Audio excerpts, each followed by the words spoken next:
Om Namo Bhagavate Vasudevaya. Om Namo Om Namo Bhagavate Vasudevaya. Om Namo Bhagavate Vasudevaya.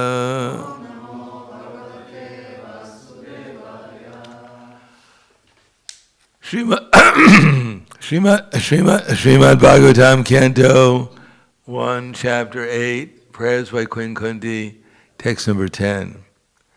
Abhidravati Imam Isha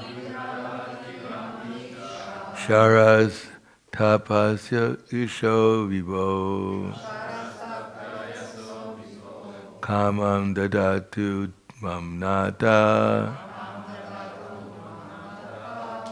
Mame Garbo Nipatyatam Abhidravati Mam Isho Saras Taptayaso Vivo Kamam Dahatu Mamnata Mame Garbo Nipatyatam.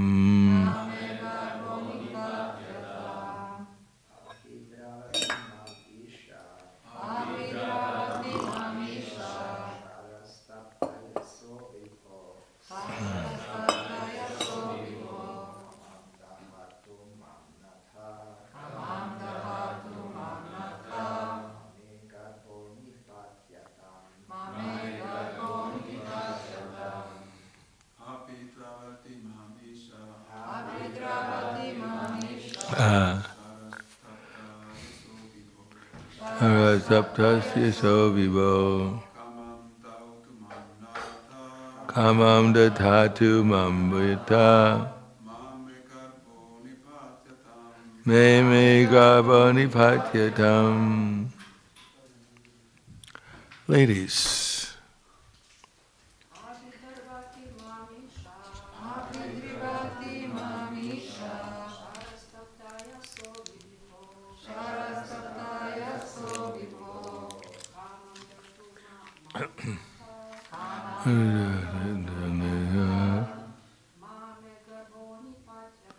Mame Garbo Nipatyatam Abhidravati Mamisha Sharasapapta Sovibo Kamam Dahatu Mamnata Mani Garbo Nipatyatam. Abhidravati, coming towards me, Isha, O Lord, Shara, the arrow, Tapa, fiery, Ayesha, iron, Vibho, O great one, Kamam, desires, Dahatu, let it burn, Mam, me, Nata, O protector, Ma, not, me, my, Garba, embryo, Nipatyatam, be aborted. Translation and purport by His Divine Grace, A.C. Bhaktivedanta Swami Srila Prabhupada. Oh my Lord, you are all powerful. A fiery iron arrow is coming toward me fast. My Lord, let it burn me personally, if you so desire. But please do not let it burn and abort my embryo. Please do me this favor, my Lord. Please repeat. Purport. The incident took place after the death of Abhimanyu, the husband of Uttara. Abhimanyu's widow Uttara should have followed the path of her husband because she was pregnant, and Maharaj Parikshit, a great devotee of the Lord, was lying in embryo She was responsible for his protection. The mother of a child has a great responsibility, giving all protection to the child, and therefore Uttara was not ashamed to express this frankly before Lord Krishna. Uttara was the daughter of a great king, the wife of a great hero, and student of a great devotee. And later, she was the mother of a great good king also. She was fortunate in every respect. Text 11. Sutta uvacha upadarya vachastasya bhagavan bhaktavatsala apandavam idam kartum droner astram abudayata. Srila Goswami said, having patiently heard her words, Lord Sri Krishna, who is always very affectionate to his devotees, could at once understand that Ashvatthama, the son of Dronacharya, had thrown the Brahmastra to finish the last life in the Pandava family. Purport: the Lord is impartial in every respect, but still he is inclined towards his devotees because there is a great necessity of this for everyone's well-being. The Pandava family was a family of devotees, and therefore the Lord wanted them to rule the world. That was the reason he vanquished the rule of the company of Duryodhana and established the rule of Maharaj Yudhisthira. Therefore he also wanted to protect Maharaj Parikshit, who was lying in embryo. He did not like the idea that the world should be without the Pandavas, the ideal family of devotees.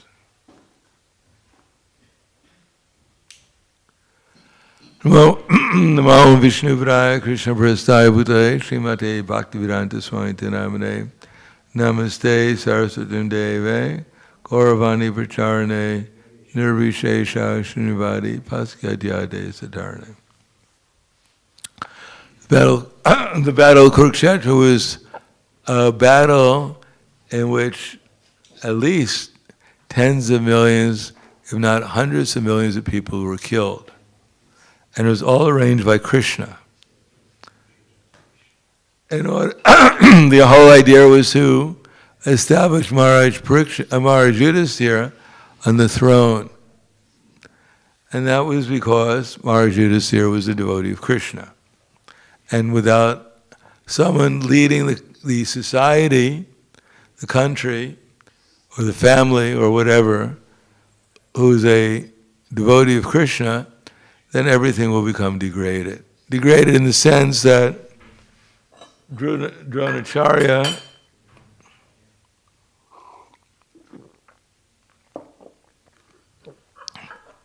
it was said that he was actually a rather good administrator. Still, he wasn't a devotee of Krishna, and therefore, although he had everything running nicely in his kingdom, the kingdom was still Shravam Eva Hi Kevalam, a waste of time. So that may sound a little bit unusual to most people in modern society, where the society doesn't run very well, and to put someone in charge who's going to run the society nicely in terms of making sure that everyone gets whatever sense gratification they desire. Just like Ram Raj, or even Ravana is an example, not Ram Raj. Ravana, he had a perfect kingdom. Matter of fact, the kingdom was practically made of gold. So, what is the price of gold nowadays? What would the kingdom be worth? And he had Brahmins, he had sacrifices going on. Not everyone was a vegetarian, however. Some problems were there in his kingdom, especially if you were a Brahmin and you were not a Rakshasa. But still, there was, his kingdom, from the material point of view, was quite prosperous. And yet, because of his devious mentality, Krishna arranged it that he kidnaps, apparently Sita, but actually it was Veda Shira, and therefore Lord Ramachandra used it as an opportunity to replace Ravana with Vibhushana. So what's the problem? Or as Krishna says in the Bhagavad Gita, that agas chasradanascha samshayatma vinashiti nanyo lokasti naparo nasukam samshayatmaha. But ignorant and faithless persons who doubt the revealed scriptures go to ruin and perish. For the doubting soul, there is happiness neither in this world or even in the next. So Prabhupada writes in the purport that there are people who have no knowledge at all of the scriptures. Matter of fact, most people nowadays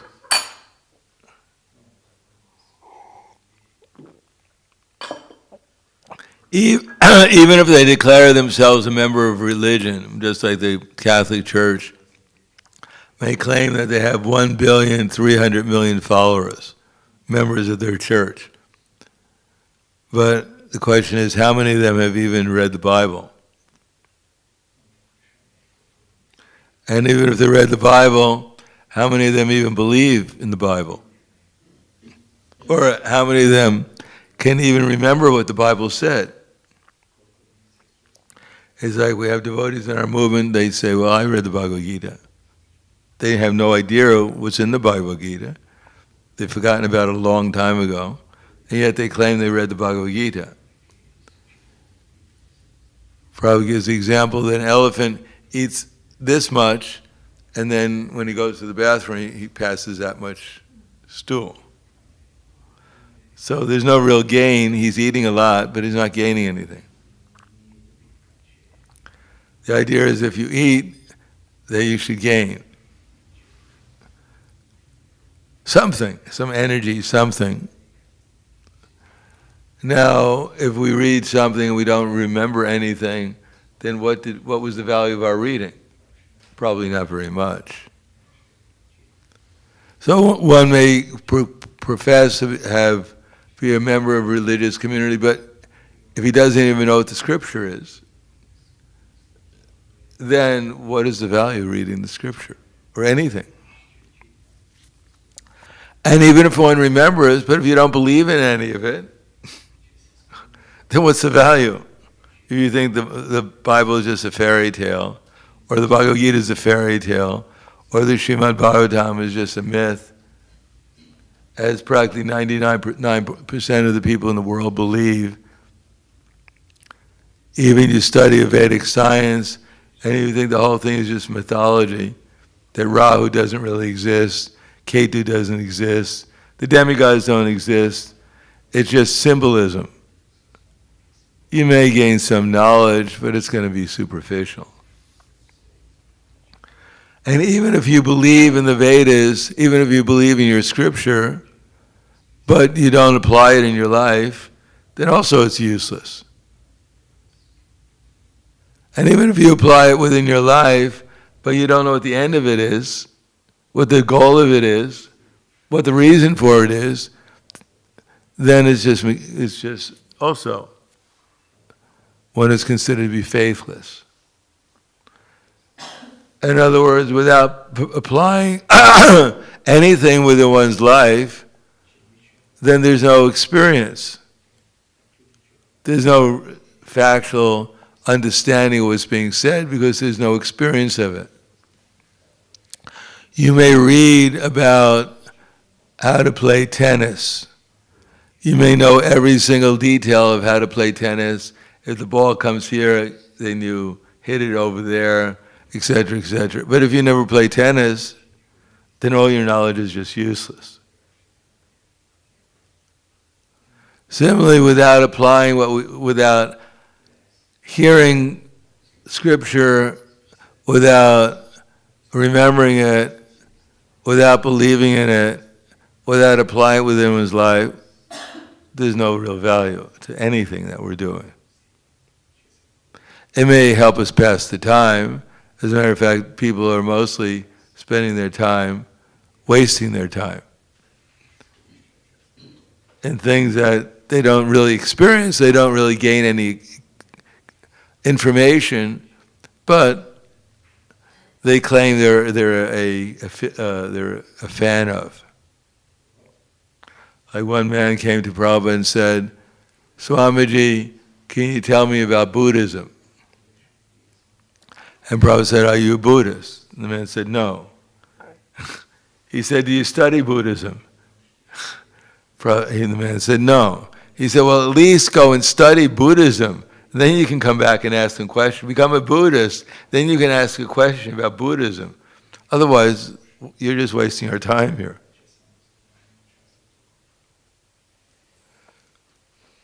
So, here it explains that the Supreme Lord, He's impartial to everyone. Still, if we want to find out about the Supreme Lord and why He does something, why He wanted the Pandavas to rule the world, and what was the whole purpose of it? The whole purpose was that unless there's a leader who's a devotee and can guide the devotees towards Krishna consciousness, then everything is just wasted. Yad yadacharya shestas tad tadevetaro janaha siyat pramanam kurute lokastadanuvartate. Whatever a great person does, everyone else will follow in his footsteps. And whatever his standard he sets by his exemplary acts, all the world pursues. Therefore, Bhagavad Gita continuously emphasizes Yomam evam asamudo janati purushottama sasarvavit bhajante mam sarvabhavena bharata. That this is the most confidential part of all the Vedic knowledge, that anyone who becomes wise will become Yomam evam asamudo janati purushottama sasarvavit bhajante mam sarvabhavena bharata. That this knowledge, Yomam evam asamudo. This is chapter.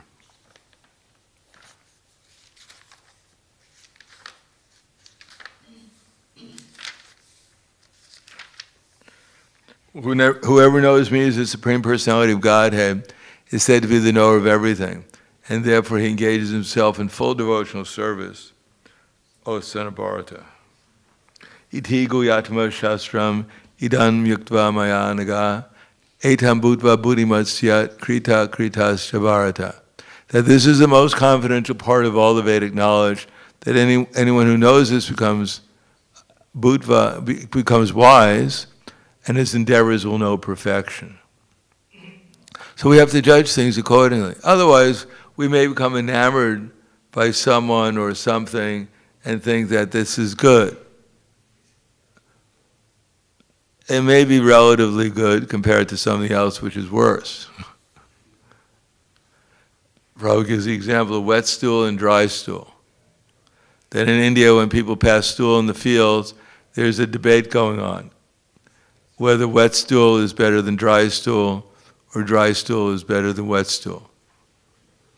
But after all, the subject matter is the same, whether wet or dry. Therefore, whether someone is a leader or someone else is a better leader, but if they're not Krishna conscious, then ultimately they're just wasting everyone's time, just allowing them to remain in the cycle of birth and death and suffer the threefold miseries in some species of life. Therefore, without the Hare Krišna movement, the devotees in the Hare Krišna movement understanding that thoroughly, we may imagine that things are all right. We don't have a big responsibility because things are going nicely here, for instance, in a country where the food is good. I was listening to a description of an American in Slovenia who's come here as a student, and he was giving advice to people coming here to Slovenia, advertising Slovenia. And one of the things he said is that in Slovenia, don't worry, you can drink the tap water. That which is nice, relatively. But it's not going to stop the repetition of birth and death.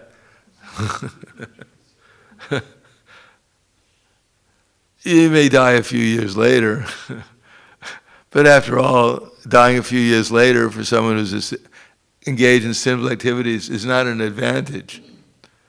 If you would have died a few years earlier, you would have become a cat. But because you died a few years later and performed more sinful activities, therefore you're destined to become a mouse. So, although you may get some few years more of performing sinful activities, in the long run, at least, it's not very advantageous. So if we have a society where it's running relatively nicely compared to another society, but if the leader is not directing people towards Krishna consciousness, then the leader is a misleader. And he himself, he has to get a reaction for a certain proportion of all the sinful activities that the people in the country perform, and he gets some pious reaction for some percentage of the pious activities that people perform, which I don't think is that great nowadays. And he probably gets some credit if there's something transcendental going on, which sometimes the government does not. They're happy if people go downtown and they play some music to entertain the guests, because they don't have to pay for it. But if the Hare Krishna goes downtown and chants Hare Krishna, then at least some people in the government become disturbed. Isn't that right? Anantapur? What's that? Especially if it's for Easter. For Easter. It's only Easter. Anyhow, because they don't know. Vite vidu swartikatim hi Vishnu darashaya bahir artamanina. Practically the whole society has no idea what to speak of scripture. They have no idea what the goal of life is, because they don't even know that they're not their body. They don't know that they're a spirit soul. They don't know, even one becomes a religious personality and quotes scripture. He doesn't even believe in reincarnation. Although everyone is reincarnating at every moment. What is carne? What's the word in Latin? Carne, reincarnate. Carne, do you know what carne means? Massa. I guess here it's massa too. Maso, anyhow. It means flesh. That every moment, whether we like it or not, we're reincarnating and our flesh is changing, which means that we're reincarnating. There's a change in our flesh. And eventually we have to leave this flesh and get another flesh. That's called reincarnation. But every moment is already changing, and there's nothing more that we're familiar with. There's nothing closer to our experience than the fact that our body's changing. That anyone whose body doesn't know that their body's changing, who denies it, then they're on the same level as the animal. If you ask a dog, how does it feel to get older? He has no idea he's getting older. As far as he's concerned, he's the same young dog he always was, or would like to be. He has no idea that he's a soul and that his body is changing and that one day he might have to leave his body. So anyone who doesn't know that or doesn't think it's very important, because we have so many other things to do, so many more important things to do. Collect taxes, or make sure that the downtown, the tourists are satisfied so that we can get some income in Ljubljana, if that's the goal of life. Then they've kind of missed the whole point. That we're spiritual beings, we're not the body, and the goal of life, at least one goal, is to get out of the bodily concept of life, to realize that we're eternal. So all the anxiety, all the endeavor, 99.99% of the endeavor in modern society is just to avoid death. Why, if you go downtown, there's a million places where you can eat. Isn't that right? You go, they're advertising in Slovenia, there's a food court downtown. You have to go there if you don't, because they have all varieties of eating, and everyone has a different taste. And if you go there, you can find your particular style of eating, and you'll survive that day because you'll get something to eat. How many places downtown are places for realizing God, for realizing the spiritual life? Can you find such a place downtown? There's churches, but if you go in them, they're more or less like museums. As a matter of fact, they're saying that if you're a tourist and you want to go into the church, don't go into the church when they're having their mass, their ceremony. And if you go there, then you have to pay €3 to get into the church. So you can see, because they made it's like a museum. See how the ancient people used to live and all their superstitions and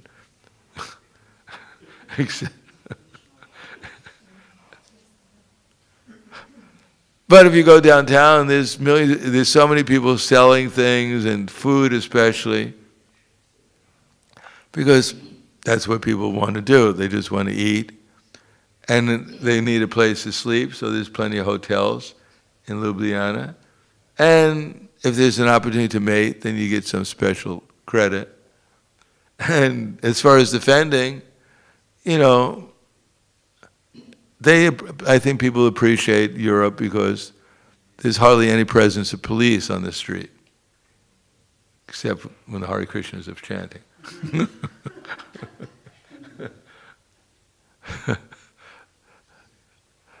Because in America, if you go there, every other corner has like 5 policemen protecting each other.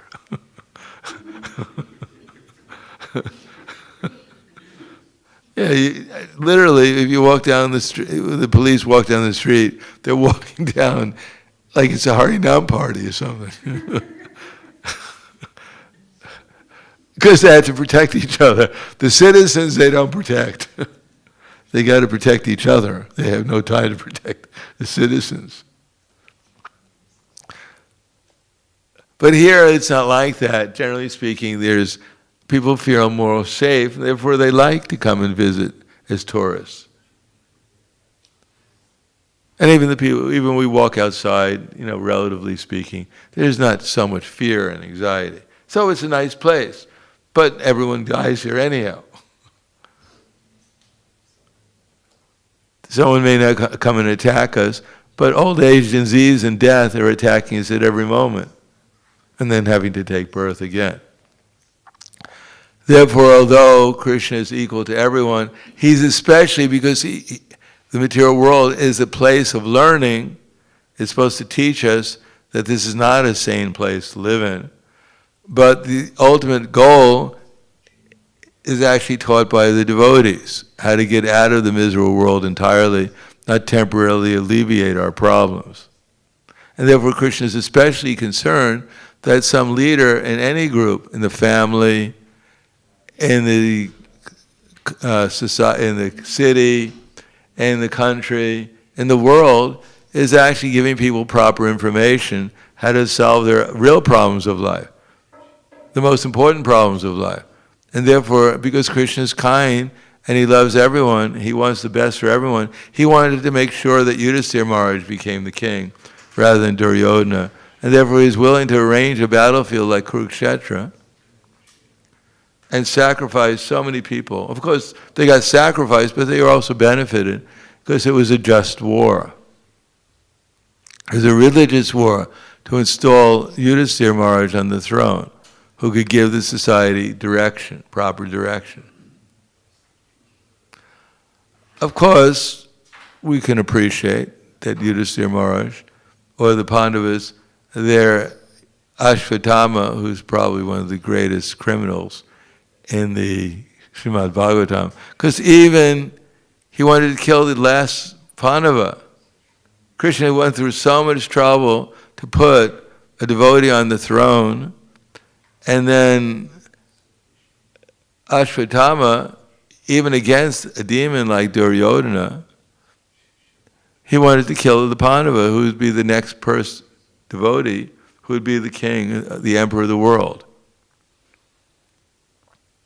So Krishna had to protect Parikshit Maharaj within the womb, as we'll find out. Because otherwise, all these people got sacrificed.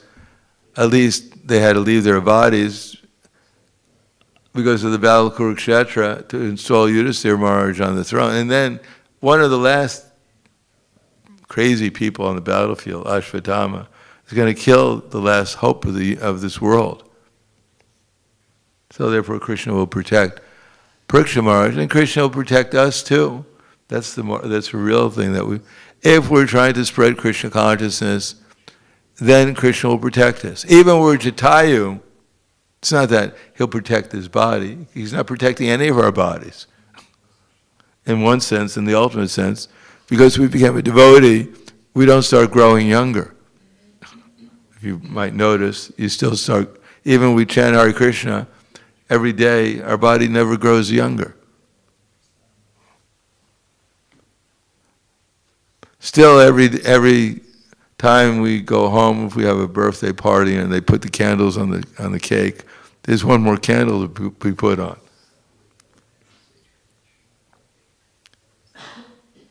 So that's not how Krishna protects. He ultimately protects by changing our consciousness to Krishna consciousness, so that, as it says, both by the rising and the setting of the sun, everyone's day is lost except for one who's engaged in Krishna consciousness. Because there's no loss in Krishna consciousness. There's only the growth of the soul. The soul gets bigger and better every time we chant Hare Krishna. We may have been 1/10,000th the size of the tip of our hair's size when we started, but now we're 2/10,000th the size of the tip of our hair's size. We've made progress. We may not be that big relatively to this, to other things, but still we're making some progress by chanting Hare Krishna. And everyone can make progress by chanting Hare Krishna. And therefore we need leadership both in the family and the society, so that people can actually utilize this valuable human form of life. And Chaitanya Mahaprabhu has made it so simple that it's simple for us, it's simple for everyone to do it. So we should realize it. And everything else is just a waste of time. All this music downtown, all this food, everything that's going on in the society. As William Shakespeare said, it's much ado about nothing. Just illusory energy changing its forms, inviting the living entity to forget Krishna and waste his time eternally in just useless pursuits after happiness, and just finding themselves in another state of misery in a different form of life. Jai, all glories to Krishna. So thank you very much. Are there any questions or comments?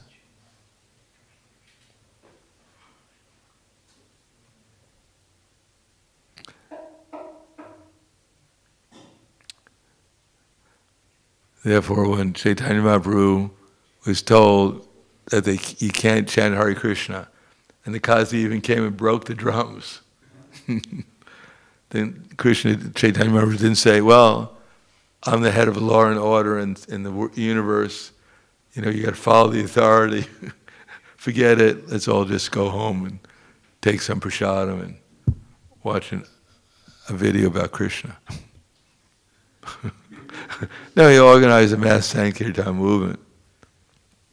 Similarly, when Krishna came into Mathura, which was being run by Kamsa, and there were legal, authorized persons who were guarding the bow for the sacrifice, Danu Yagya, Krishna went up to the bow, and the guards got very disturbed. This is illegal. You're breaking the law. When the washerman was walking by with all the clothes, and Krishna said, can you give us some clothes to the washerman? And the washerman started to preach to him. This is the clothes of the king. You shouldn't, ask for clothes of the king. That I know from experience that anyone who's tried to take the king's property got into a lot of trouble. I'm warning you. Krishna didn't appreciate it. He cut off his head with his hand. That's called karate. That's really... Krishna had a double black belt in karate.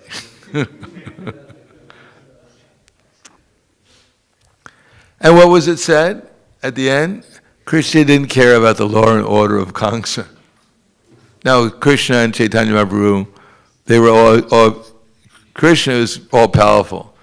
Therefore, he wasn't afraid of Kamsa. Similarly, Chaitanya Mahaprabhu was so attractive, so inspiring, they got the whole city to do a mass Sankirtan movement. Mass disobedience, Prabhupada said, is the first mass disobedience movement. Now, we may have to be so powerful, we may have to go and bargain with the authorities humbly. Dear sirs, you're all great. We love you, we respect you. And they go, yes, it's nice to have some devotees in the movement, in the city, who appreciate our sincere service. So please protect us, because we're your citizens too. That's how Prabhupada used to preach. When he was preaching to one social worker in Melbourne, and Prabhupada was saying, what's your business? My business is to protect the citizens. And Prabhupada said, well, we're also citizens. So you should protect us. And Prabhupada said, well, our business is to tell people that to avoid illicit sex, meat eating, gambling, and intoxication. And the man said, well, I like illicit sex. It's a lot of fun. So Prabhupada said, that's all right, but your business is to help us. Yours. The man couldn't understand it. But our business is to tell people that yes, you're doing, you're very important people. You got elected. You're supposed to protect the citizens, and we're citizens, and we're doing something to help also. So please protect us. Help us in our service to the citizens too, because that's your business. And sometimes they'll appreciate that, and they even do it. And if they don't, then we have to rely on Krishna. And sometimes Prabhupada would make things that were seemingly absurd. The devotees couldn't believe it. When I was just reading books in the O'Hare Airport in Chicago, there's an airport called O'Hare. So Prabhupada told Tripurari Maharaj to go to the heads of the airport and ask them to change the name of the airport to Hare Krišna Airport. We were not very popular at that time when we were distributing books in Europe. But Prabhupada was quite bold. He told when he was to Chicago, he was giving interviews, because Prabhupada was quite famous, and reporters would come and he'd give press conferences. So he gave some press conference and he said that we know because at that time there was a big thing about lawlessness within the society. So Prabhupada was we know the formula for solving the problems of lawlessness. And so the police department sent one lieutenant, which you can read in, I think it's in one of our books we have, Science of Self-Realization, where Prabhupada gave, this lieutenant interviewed Prabhupada, and Prabhupada said, we have the formula. He said, you're spending millions and millions of dollars trying to solve the hippie problem of intoxication. But look at my followers, they were all hippies before. But now they don't take any intoxication. So if you give us a building and give us the funds, we can set it up. We can get people. We can invite everyone to give them some nice prasadam, get them to chant Hare Krišna, and that will solve your problem. Do you know how much that money they gave Prabhupada? Do you know how much the city donated to what Prabhupada was suggesting? Nothing. So anyhow, we try. We're like Jatayu. Even we're not successful, but if we do it for Krishna, then we're the winners. Then we're completely successful in the real sense of the term. And if we become like Hanuman, then Krishna is equally pleased, and everyone will be benefited. So either we're Jatayu or Ram, still we'll be equally benefited, and we'll give people the chance to be equally benefited if they can hear and chant Hare Krishna from the lips of the devotees who know what they're doing, who Krishna is, who Srimati Radharani is, what the problems of society is, and how this will solve the real problems of society. So I'll stop there. Again, we'll ask for questions. Yes. In this case, the mic is right. The Brahmastra is being directed towards an embryo. Is being directed towards Parikshit, the Brahmastra, but Uttara is asking that he kill her instead. And nowadays, one argument for abortion is the opposite, that if the child could kill the mother by she giving birth, they should kill the child to save the mother. Do you have any comment on that? On this kind of, it's kind of, well, it's a reverse kind of reverse attitudes. Well, Uttara had full faith in Krishna. She knew him as the Supreme Personality of Godhead. So if Krishna wanted, he could have killed her and the embryo could have been survived. Krishna could do anything. As far as the logic they use nowadays, they kill all the babies as if every baby is going to threaten the mother. Of course, the way they give birth nowadays by cesarean sections and things like that, they probably do kill a lot of the mothers, whether they're demoniac. And then the way that, in other words, their methodology of advising ladies to give birth nowadays, the way they advise them to have a diet, if they advise them at all, and what would prepare themselves to give birth, is not very sane, really. So, in that sense, there may be a danger to the mother. But generally speaking, in normal society, the more primitive the society is, the more likely is that the birth will be successful. And they don't interfere with it. The more they try to interfere with birth, then the more problems they get. But in any case, in this particular instant, Uttara wanted the baby saved. And generally the biggest sacrifice you can make is sacrifice your own body for the sake of someone else. In fact, in society, when a warrior goes and fights in a battle, if he sacrifices his body for the sake of the society, he's glorified. They give him a posthumous medal, and then everyone cries. So that's a big sacrifice. So she was indicating, I'll sacrifice anything. Please protect the baby. Of course, Krishna was not going to sacrifice Uttara for the baby. He's all-powerful. He can do everything.